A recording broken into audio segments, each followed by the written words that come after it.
جب میں 8 سال کی تھی بابا نے دوسری شادی کر لی اور میری اماں کو چھوڑ دیا اور میری اماں مجھے لے کر میرے ننیھال آ گئی جہاں نانی اماں نے ہمیں اپنے گلے سے لگا لیا۔ وقت گزرتا گیا اور نانی امی کی موت کے بعد ماموں لوگوں کا رویہ بہت بدل گیا تھا۔ خالہ نے اکثر اماں سے کہا کہ تم میرے پاس آ جاؤ، پر اماں نے انکار کر دیا۔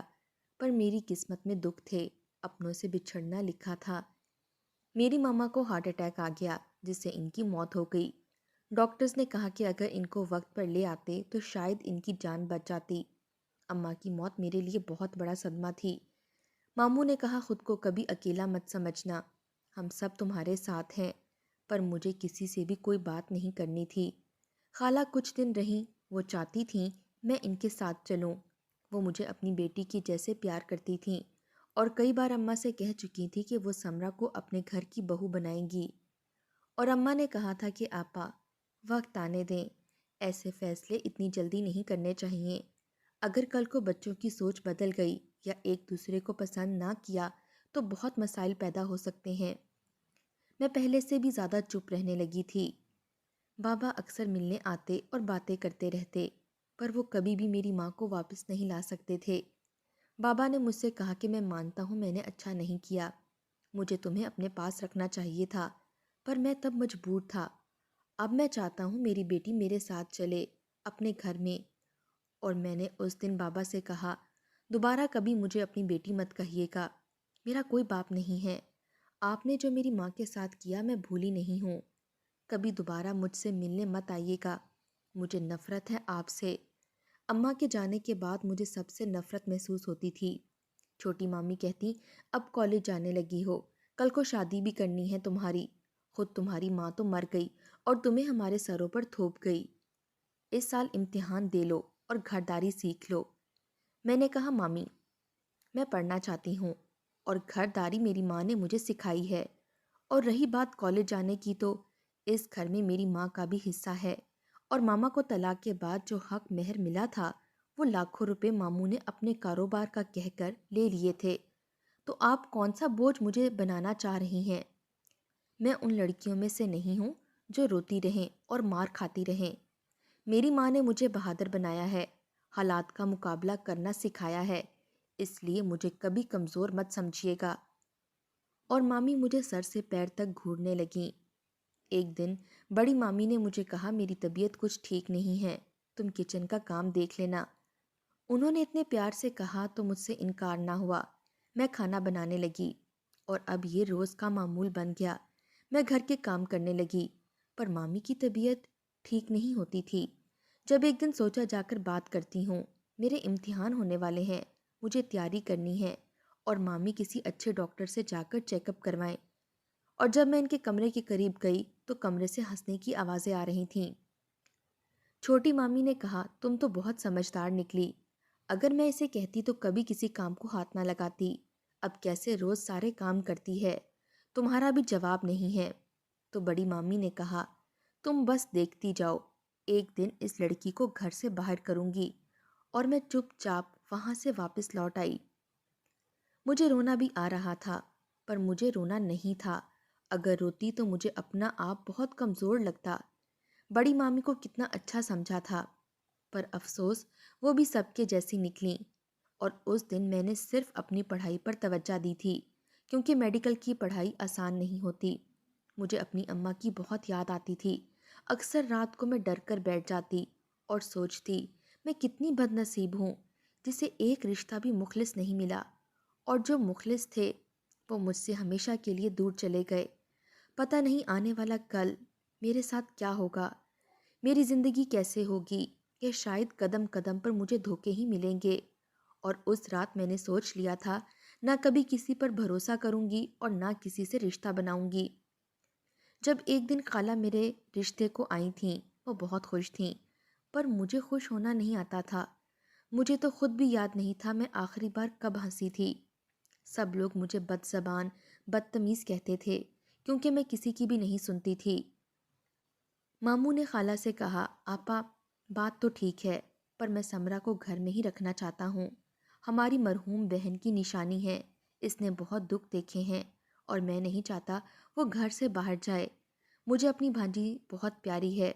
تو خالہ نے کہا مجھے بھی پیاری ہے، اسی لیے اس کا رشتہ مانگ رہی ہوں۔ میں جانتی ہوں وہ یہاں کبھی خوش نہیں رہ سکتی۔ اور خالہ نے مجھ سے کہا میں تمہاری ماں جیسی ہوں، اور تم بھی جانتی ہو کہ تمہاری ماما کی کیا چاہت تھی۔ تمہارے اوپر کوئی زور زبردستی نہیں ہے، میری تو بہت سالوں کی خواہش تھی کہ تم میرے گھر کی رونق بنو۔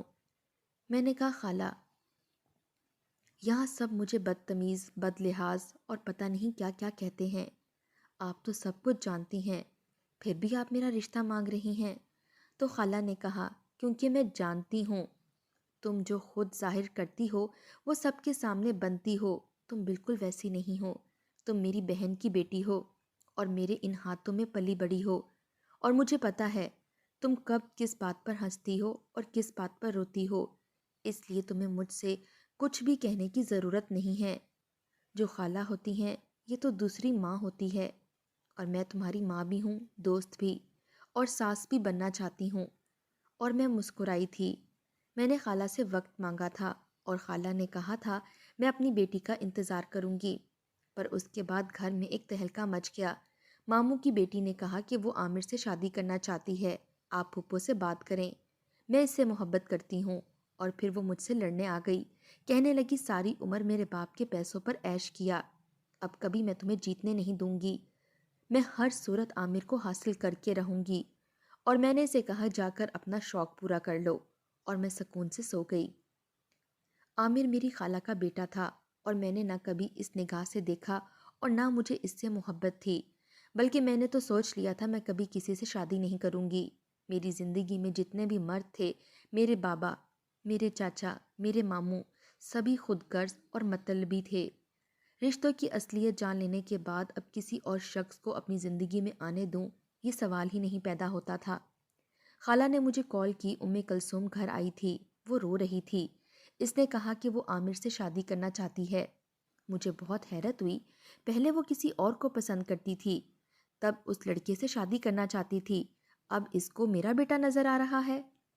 میں نے کہا خالہ، کلثوم اچھی لڑکی ہے، تب بھٹک گئی تھی، یہ عمر بھی تو ایسی ہی ہوتی ہے، گھر کی بچی ہے، گھر میں رہ جائے گی، اور کیا پتا عامر کی بھی اس میں رضامندی شامل ہو، آپ عامر سے بھی پوچھ لیں۔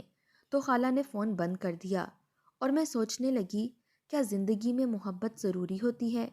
یہ شادی بیاہ، یہ رشتے کیا سب ضروری ہوتے ہیں؟ اگر ضروری ہوتے ہیں تو پھر کیوں سب مجھے چھوڑ کر چلے جاتے ہیں؟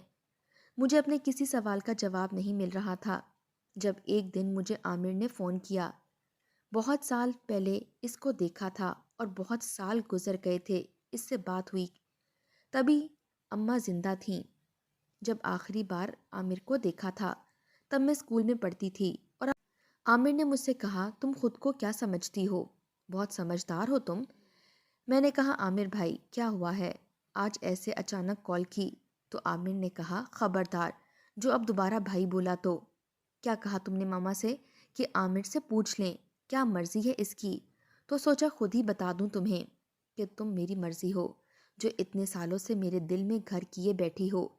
میں نے خالہ سے بات کی تھی باہر جانے سے پہلے، تو خالہ نے مجھ سے وعدہ کیا تھا سمرہ صرف عامر کی ہے، اور میں اسی وعدے کے سہارے اتنے سال بنا دیکھے بنا بات کیے تمہارے بارے میں سوچتا رہا، اور اماں کو بار بار بھیجا۔